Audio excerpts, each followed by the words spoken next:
So we can go ahead and get started.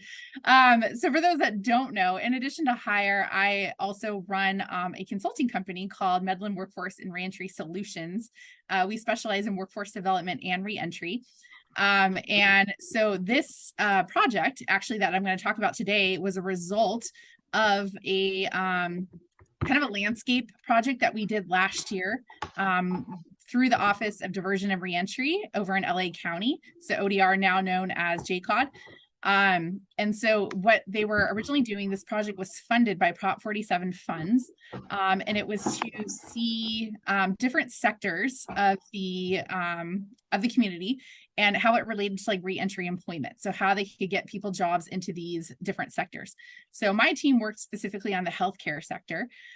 So today I'm going to present to you guys some of the findings and kind of what the project was to kind of talk a little bit more about it and the occupational licensing. I do want to caveat that though, that this presentation was made for a much longer presentation than we have today. So not going super in depth on everything, but just kind of talk about some of the findings that we have and hopefully start changing mindsets that there are opportunities within healthcare for individuals who are system impacted, because I think historically everyone knows like, well, you can't get a job there because they run background checks, you know, or it's really hard to get into that. And so part of what this finding is that there have been a lot of changes in healthcare in the past few years. There's been a lot of changes in laws for occupational licensing. And so how can we start getting people into training and into jobs? So if anyone has any questions, again, by all means, ask. We're happy to share afterwards any of the handouts or anything that we created for LA County, because again, they funded it through Prop 47 and it was public. They want us to reach as many people as possible. So I was excited that we can bring it to Orange County and kind of talk to you guys a little bit more about it today. And obviously, if there is like more questions or need for follow-up, we're happy to continue this conversation like into our next meetings for like next year as well. So, so welcome everybody. And let me see if I can find the presentation here real quick. All right. So to get started, again, kind of the project overview, the goals of this project through ODR was really to learn about the hiring needs of the healthcare community. So first of all, what kind of jobs were out there? What sort of capacity are they needing? You know, is this even like an option to put people in, right? Like how big of a need is it? Then they wanted to identify key employers that were paying over $21 an hour. So not just minimum wage, but people that were really getting into more like living wage positions within healthcare. So what that meant for this project was that we were also focusing on clinical healthcare positions, because as we all know, healthcare is a really big industry. So this can go anywhere into, you know, small clinics, it can go into mental health and substance use and hospitals and everything in between. So we focus mainly on like actual clinics and some like larger operations like Kaiser and that kind of stuff as well. But these were actual clinical positions. So we weren't focusing on like janitorial or kitchen or anything like that within healthcare. This was actual like healthcare positions. And then part of this was to identify pathways that do not present restrictions for individuals who are justice involved. And then ultimately to build relationships for future ODR and sector workers. So for those that are not familiar with sector, I think the New Way of Life people, you guys may be, because I think you guys are part of sector. I don't remember. But there you are. Okay. So the sector is like a big thing in LA, where again, they work with the different service providers and they're getting people into different tracks over there. So this was like the healthcare track. And so this was a 3-phase project. The first phase of the project was we were just looking at what are the needs of the healthcare industry. So we were contacting different healthcare employers and asking them, you know, what kind of jobs do you hire for? What sort of skills do you look for? What sort of training? What is your hiring process like? Like really just trying to get like a feel for what the landscape looked like. Phase 2 was engaging key employers in the project. So once we heard from some of the healthcare partners that they were like, yes, we have a need. We're open to hiring individuals with backgrounds. we did a second phase where we engaged the healthcare partners to really educate them on what is like fair chance hiring, what are some of the opportunities, what are things that you need to look out for, that sort of stuff, and starting to engage them with the sector team. And then the third phase engaged training partners. So then looking at different schools and training partners that would train individuals to get into these jobs, and then kind of connecting all the dots. So getting everyone kind of connected to see how that we can actually engage this in the community. So why healthcare? And again, this project happened about a year ago, so we are slightly more out of COVID, but we are still very much in COVID, those that don't know. So in healthcare during COVID, for those that don't know, healthcare was one of the hardest hit industries. They actually lost about 20% of their workforce. Some of that was due to retirement, people either early retiring, because obviously COVID was difficult, burnout, people being overworked, fear, right? So people, if they had families at home or they were caregiving themselves, didn't want to be exposed, within like the centers and stuff to COVID. So there was a lot of turnover that happened in healthcare. So healthcare has a big need right now. It was already one of the quickest growing industries, but then you add in this huge hit that they had as far as like people losing jobs. And so healthcare has a big need. And I think anyone who's gone to a doctor's office lately notices that, right? If you're trying to schedule or anything like that, it's challenging. They have a lot going on right now. So this was what was telling to, especially to LA County, that hey, if this is such a big need, how can we get our people, right, that are skilled, trained, et cetera, into these type of positions? So looking at this, it was just an obvious choice that healthcare could be a natural place for individuals with backgrounds to get jobs into. So some of our key findings. So to kind of explain what we did as a whole, again, this is part of phase one. So we initially reached out and contacted different employers. So you'll see on here, we contacted everyone from micro employers, which is 1 to 9 employees, all the way on up to large healthcare employers, which were 250 plus. Because obviously the needs among those are completely different. If you have a small doctor's office of 4 people, they probably don't have much turnover. People are doing kind of multiple positions. Whereas if you're looking at a Kaiser or Planned Parenthood, those are much bigger operations. So we wanted to get a feel from everybody as far as what is the need, the training, does it differ, that sort of stuff. The employer locations, this was specific to the project, so I know it's not as helpful here, but just so you guys know, there was different territories across LA that we were focusing on, and these were based around partners that are part of the sector project. Oops, hold on here. What's happening? Scrolling too fast. So you guys will see, we contacted different employers throughout these different territories. So throughout South Los Angeles, Chrysalis, which is more downtown, Covenant House, which is a little bit further out. And then we also did up in the high desert area as well. So we conducted actually 38 screenings, but we spoke to 35 unique employers. And we found that, oops, that's on the next one here. Hold on, guys. So for hiring needs, the majority of them are year-round hiring. So that means they are always hiring positions, which means there's always a need. The smaller employers were more the need-based ones. So again, if there's an employer 1 to 4 employees, they're not hiring all the time, right? So when they have an opening, they post it. But this just goes to show that the majority of employers have ongoing needs for people, in their clinics. As far as background checks, the majority do run background checks. There was only a small few that said they do not run background checks.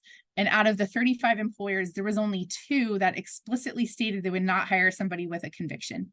And again, whether that's, legal or not, it is what it is, but that was the feedback that we got from employers. So it does show that most are open.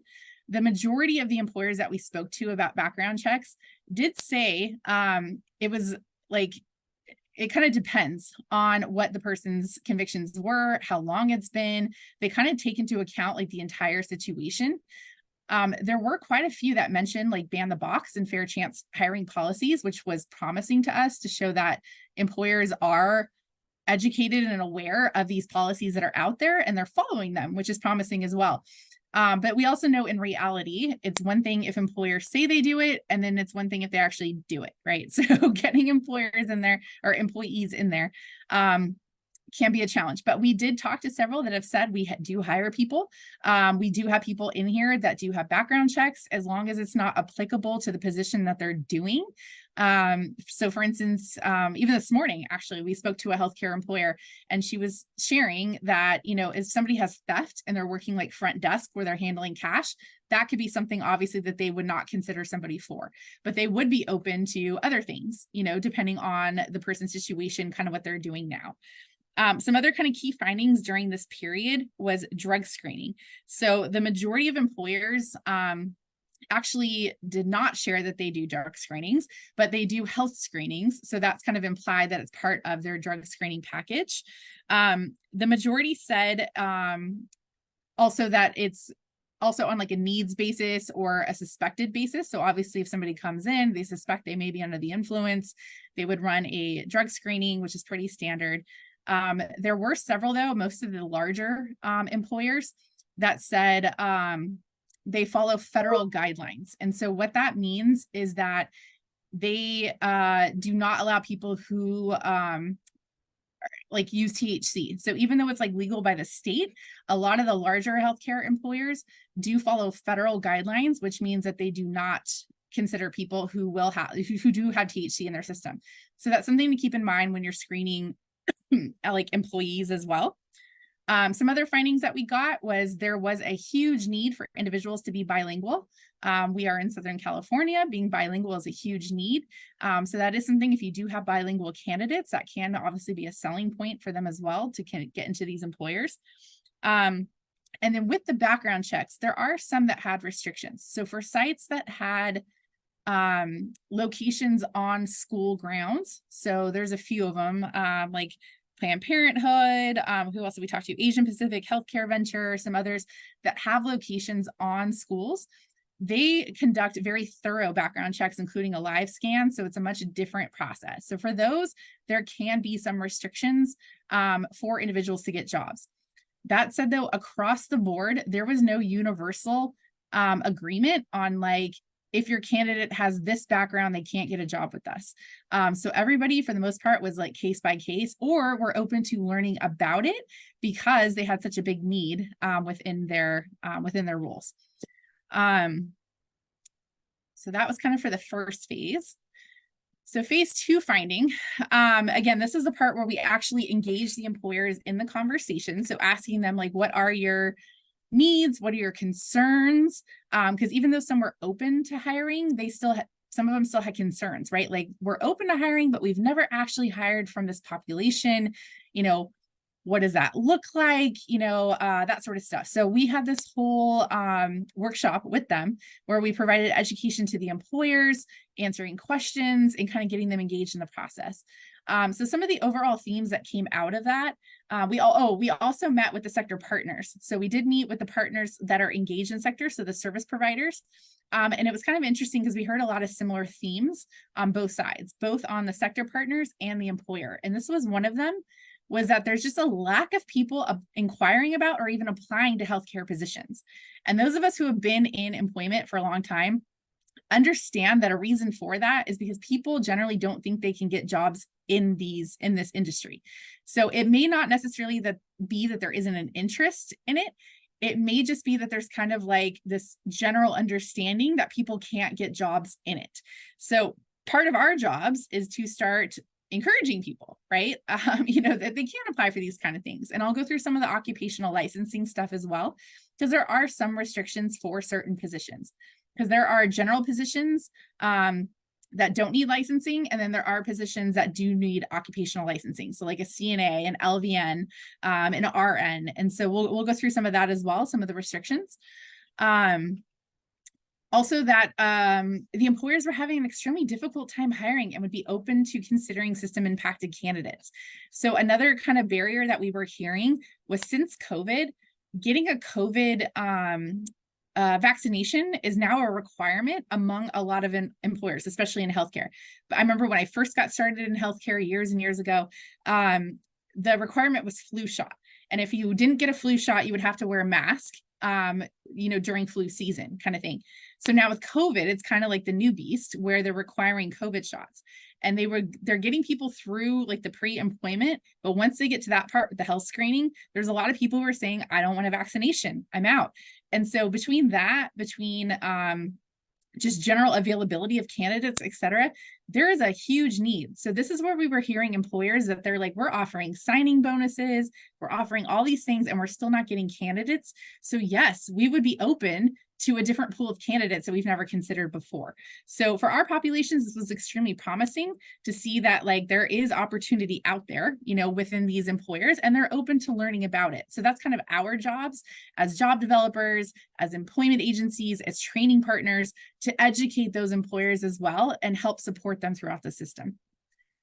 And then same thing on the training partners. So when we were talking to the training partners, so by training partners, I mean like schools, whether it's a formal school, whether it's a nonprofit, whether it's a vocational school, but anyone who's training for healthcare positions, we were hearing from them that they actually tend to screen out candidates as well, because their goal is to get people hired after training.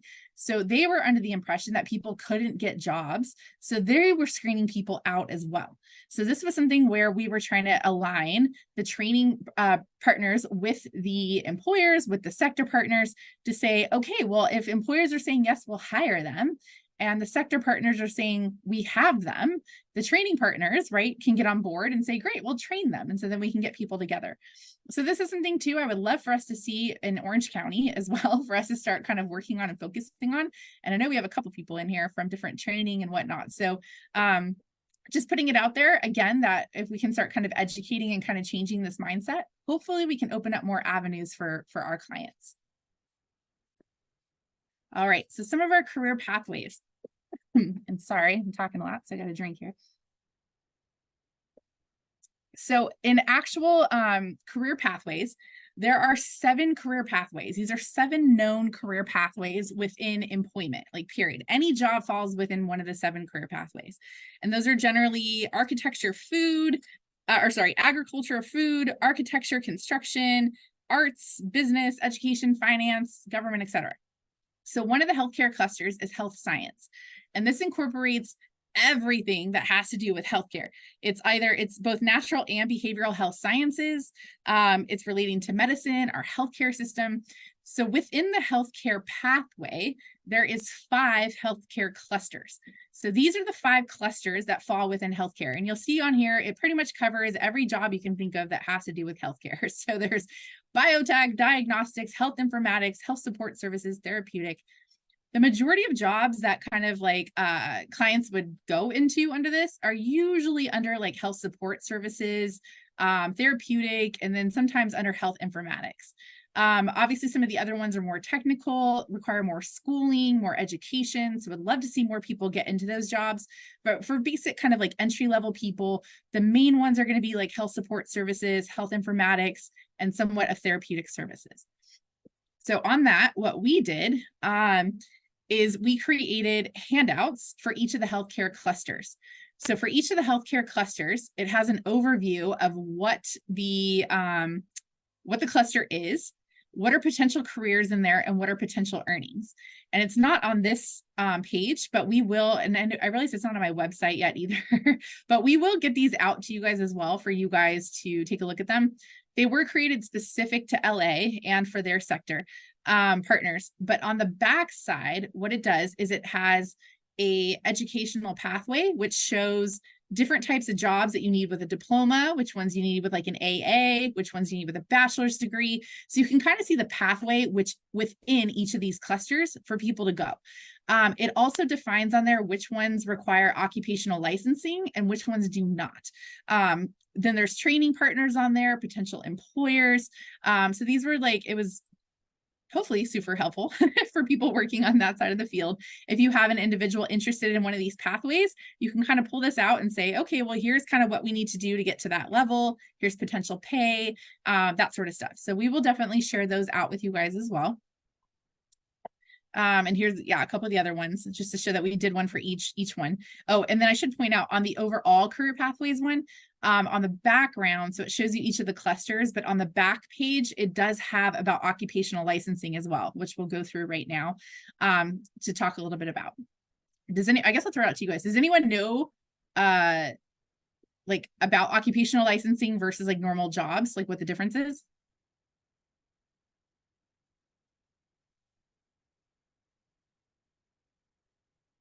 Nope. All right. Okay. So there are positions that require actual licenses, which means you generally have to go to schooling, then you got to get licensed through the state. So once you're licensed through the state, that says you've completed everything you need to do. So for an employer, they're generally less likely to look at your background if you've gone through the occupational licensing, versus them just hiring you straight out and they run a background check and you go through their process. So there's definitely different positions on that. The licensing, however, was historically like a, here we go, going to taboo, kind of like a historical, like, you're not going to get licensed if you have a background. Because people were like, that is much harder to do. You have to go to the state, you have to apply for it. So if you have a background, it's tough to get. And occupational licensing goes across a myriad of jobs. It's not just healthcare. Obviously, this gets into gambling, being an attorney, like being a barber, like all these different kind of like trades where you need like an actual like certification, like license for it. They were hard to get into if you had a background. So there have been some recent law changes that are helping ease some of this process for people. So the first one that happened was in 2014. This was SB 1384. This was specific to CNA licensure. So CNA is the like clinical nursing assistant, which are generally like kind of home care, home aid sort of positions. So they eliminated the automatic denial of applications. Before, if you checked, you know, yes, I have a background, it was an automatic denial for CNA. So they did change this so that way it's not an automatic denial. They will actually consider people applying for this. And one of the main reasons is CNA positions are historically a lower kind of income socioeconomic position for people to get into. It's also historically a position that like people of color get into. So when they were seeing that people are getting automatically denied from this, they were screening out a whole group of people who generally go into this type of work. So by being able to ease this law, it's actually opening up our opportunities for people to get into caregiving and then hopefully move up within caregiving as well. And then that led to 2018. These were under Governor Jerry Brown. He assigned AB 2138. So this one was to help mitigate discriminatory practices for like most professional licensing. Not all, there still are. I believe there's like 3 that still go by the old rule. But this one is kind of similar to what Ban the Box did, is now when you're applying for licensure, they can't ask at application if you have a background. So that question is not on the application at all. That said, though, they run your background by doing fingerprints. So once you do your fingerprints, they run your background and then it comes through. However, that's like opening up opportunities so that way people aren't getting automatically denied just by the fact that you have a conviction. They can actually, there's now a process to apply for an appeal, to apply for your licensure, which we'll go through, in order to get your licensure, where before it was an automatic denial. So now, this opens up more opportunities for people to at least get in and be able to tell their story, share what they've done since their conviction, and hopefully be able to get their licensure. And then finally, the most recent one, the new expungement law, which went into effect this year, actually. So anyone who received a conviction after January 1st, you have the opportunity to get your record sealed and expunged automatically. So if anyone's interested in that, we did do... we had a speaker earlier this year from the Public Defender Office on some relation to this background law. If anyone is interested more in it, we'd be happy to host another talk on it, because it is now affecting, obviously, a lot of people, you know, who have older convictions, who are trying to get jobs, that kind of stuff. So, all right. So the licensure application process. So generally how it works is you complete some sort of required training. So for any sort of licensure, there is a required training that you have to complete. So with regards to healthcare, this could be for CNAs, LVNs, RNs, X-ray techs, phlebotomists, anything that's more of like a specialized position, you got to complete required training for. Once you complete your training, you can then apply for licensure. Each position is a different process. Also among those, these licensures do not speak to one another. Like their systems don't talk. So if you apply for like CNA licensure and you get licensure, and then you apply and now you've worked in there, you want to move up, now you've gone through training for LVN and you apply for LVN licensure, you have to go through the process entirely over again. They have different requirements. They're going to look at it different. It's a completely different process. So just because you got licensure with one doesn't mean it's going to be kind of an easier process with the other one. However, with this, it's now a fingerprint background check. So like I said, they're going to run your fingerprints for it. And any background that you have, any background that comes up, period, you're going to get referred to what's called the enforcement division. So this is the enforcement division of the licensure process. If your background is more than 7 years old, if it's already been dismissed or expunged, chances are they're just going to go ahead and waive it, and you're going to go back through the appeals process and it will get approved. If it is a more serious crime, so if it is labeled as a serious crime, if it is a sex crime, if it's less than 7 years, you're going to go on to the next phase of the process. So you're not going to automatically go back to licensure. It goes on to the next phase of the process. And so what else was I going to say in this one? So these are all the different kind of convictions that can be on there as well. So criminal convictions, military, if you're under 18, tried as an adult by another state licensing agency. What does not count on here is back child support. So back child support is not a consideration. Infractions, so such as traffic tickets, those are not counted unless you were charged over $1,000 for your ticket, because then it kind of falls into the next range of stuff. But back child support and stuff generally isn't an issue. If you do have back child support, though, they can put restrictions on your licensure, such as like get a job, you can get licensed, get a job under restrictions. And then once you're caught up on your child support, then restrictions are off. So those are up to kind of your DA and the licensing board. So again, that's kind of a different process as well, but it's not an automatic kind of disqualifier. So if you do have a more serious crime or something within 7 years, what's going to happen? Oops. Clicked off the stage here. Again, you're going to get referred on to kind of the next process, but in order to speed up the process, in order to get ahead of this, you can have your clients submit with their original application, their certified arrest and court records, letters of reference, if they have any experience in healthcare, so like prior performance evaluations, if they completed your training program. So kind of like what we would do for like new leaf or like a dismissal or expungement process, we kind of like pad, their case, right? Here's everything great they're doing, consider them for dismissal. So it's kind of the same thing for licensure. You can get ahead of the process. When you're turning in your application, you can pad that application and turn in all of kind of the good stuff that they're doing. So prior to 2020, most applications were processed in about 2 weeks. Now about 80% of documents with the attached documents are processed within about 4. So it still can take a little bit of time. There are some delays that may have changed now also, because that's now been a couple of years. But there's pretty much 2 possible outcomes. So once you submit it, again, there's 2 outcomes. You're going to get approval. So the majority of approvals take less than 30 days, or you're going to get denied. And so if you get denied licensure, this is then going to get referred to the discipline unit. So the discipline unit, you have a few options to do. What you can do is you can either take the denial and say, that stinks, right? This isn't for me. Maybe I'll try again later. Or you can appeal the process. You have the right to appeal the process before a hearing, before an administration board.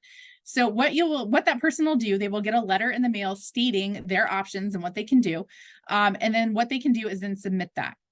So I highly recommend everybody, you can either have an attorney or not, you can do it on your own, but I would go to the hearing. I have heard that the majority of people who actually go through the hearing process do get approved.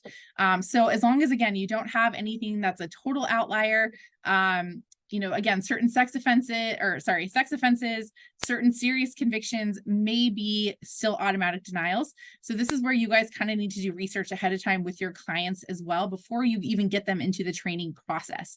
But for the majority of them, they should be able to appeal the decision and get their licensure. We do currently have a client right now. She had her phlebotomy license. Well, she got her phlebotomy license, but she had to go through the whole appeals process. So she did share it was kind of an arduous process to go through, but she did get her licensing. And so she is licensed. She has her phlebotomy license. She just got it renewed. And so it is possible. It is definitely possible to go through, but there is a lot of steps. So this has to be people who really want to be in the field for licensing for positions. Okay. So again, there are like the straight path positions where again, the employer runs the background check and they can hire you straight out. So that would be for like medical assisting, front office, peer support, call center, eligibility claims, all that kind of stuff. Those are non-licensed positions. So those are the ones where the employer then would be the deciding factor if they're going to hire you or not. So here's the appeals process. Sorry, I forgot it was on here. So the appeals process is on here. So you have the right to appeal within 60 days. Like I said, it goes to the AG's office, and then you have the option to go to the hearing. The possible outcomes are the reproval. You may go on probation, so they may require that you're on probation for a certain amount of time for XYZ reasons, until your licensure is full. They could deny your application, or if you decide to withdraw your appeal. So you're like, I don't want to go through with this. That is an option as well. So those are pretty much the possible outcomes once you have appealed your case. So recommendations for the licensure process. So do recommend that you obtain your criminal record clearance before even applying. So try to get your record expunged, dismissed, whatever you can before even applying, because that's only going to help your application. As I said in the very beginning, if it's already been dismissed or more than 7 years, they generally will put you right back into the approval process and get you approved. If it has not been dismissed, you're going to have to go through the whole process, the other process. Research the occupational license and your person's specific record to determine if they may be barred before they even go to school or spend money on training. And I want to be very clear that this is for occupational licensing. Some people with certain backgrounds can still get regular jobs, just not necessarily a licensed position. So this is something, again, on you guys as providers, as job developers, to really be helping your client look into this ahead of time before they go into a whole training program, spend money, and that sort of stuff. Advise your person to pay any fines, fees, and restitution. So if they do have any outstanding fines, fees, etc., that is something where they could get a probation or restrictions put on their case as well. You got to pay it off. So again, you want to try to make this process as easy as possible for them. So if there's any way for them to pay their fines, fees, etc., before they even get to this process, even better, because then that will cut down on reasons to restrict them or to deny them entirely. And then avoid any new convictions. So I know this seems like an obvious one, but not always obvious. So avoid any new convictions. If they do happen to get something new on their case, try to seek like diversion or deferred entry of judgment if it's possible, especially if they have an active case going into this, because that could be a denial or a huge barrier for them to get their licensure or to get into a job. So again, if there is anything new, try to do any route to not get that conviction on their record. But again, kind of rule of thumb, just avoid it altogether if possible. And so recommendations for you guys when you're working with healthcare employers: be persistent. So I will share that when we were originally making our calls out to the healthcare employers, it took a lot of calls. I don't think I went over the number with you guys, but I want to say we did outreach to like close to 300 employers. We made hundreds of calls, and we ended up being able to do screenings with 35 employers, right? So they are busy. They are short-staffed, they don't know you, all sorts of other things, right? So I advise to be persistent. Once you have a relationship with them, or once you have somebody who's interested, they're more apt to talk to you. And then once you have that relationship, they're more apt to trust your clients because they know you, they trust your process, right? And so then that way, if we can create some opportunities for them. Do your research. So ahead of time, know what the employer hires for. If you have an employee who is a medical assistant and you're calling up a company and they only hire like LVNs and RNs, it's not a fit, right? So don't even bother kind of marketing your client out there unless you have ones that are for that. See what they hire for ahead of time. And then identify right fit candidates. So again, making sure your candidates actually fit the positions, they have the training in that, industry or that position type. the needs of the employer, the same thing with their backgrounds, making sure their background fits, what the position would be. So with healthcare, to kind of get a foot in the door right now, it's really doing as much front work as possible so that way you can make a successful placement later. Another opportunity is develop internship or externship opportunities. If your organization does training, set up these internships and externships with the employers. It's a chance for them to kind of observe your candidates ahead of time, hopefully hire them from the program. If you don't have that option, partner with somebody who does. So if there is, say you're doing outreach to healthcare employers and you work with, I'm just going to make this up because I see Anthony, but say you're working with Santa Ana College, and I know Santa Ana College has a lot of like nursing programs, in healthcare. Link up with them and be like, hey, I have this employer that's interested in externships. Can we send our clients to you, Santa Ana College? And Santa Ana College, you place externships over at this healthcare place. It's just one more route to kind of get your person a job, but they're open. Like employers are open to get externships, externs and interns, and training facilities always need places to put their people. So it's kind of a good way to get a foot in the door, get people like observed ahead of time. So kind of same thing, working with the training facility and the employer to ensure skills match. This is important as well. So I know this was a big kind of hurdle during COVID. So for instance, a lot of programs went virtual. Well, if you're training to be a medical assistant, it's really hard to give injections or take vitals, room patients virtual, right? You haven't had that practice. So I know some programs, when we were talking to them, either had did away with those skills, or they were having them practice, on an orange or something that was like, not a live person. So we want to make sure if you're talking to an employer that goes, all of our MAs do injections, because some do and some don't, depending on the clinic where they're at. So if they say all of our MAs do injections and you have a training facility that had only virtual or did away with injections, it's probably not going to be a good match, right? So we want to make sure that we're all kind of speaking the same language. We're really matching our clients up with those employers' needs, so that way they're going to be successful. And then work with training partners to help candidates move up professionally. So great, I got my candidate a job as, say, a medical assistant, but now how do I work to get them into like an LVN position or an RN position? How do we get their phlebotomy license, right? So then reaching back out with those training partners to say, okay, now that we got Susie a job over here at this employer, how can we help them move up? And so then getting them into additional vocational training, educational programs, things like that, just to support your client throughout the process, and also help them move up at the employer as well. So again, lots of ways to kind of engage with your clients and get them through.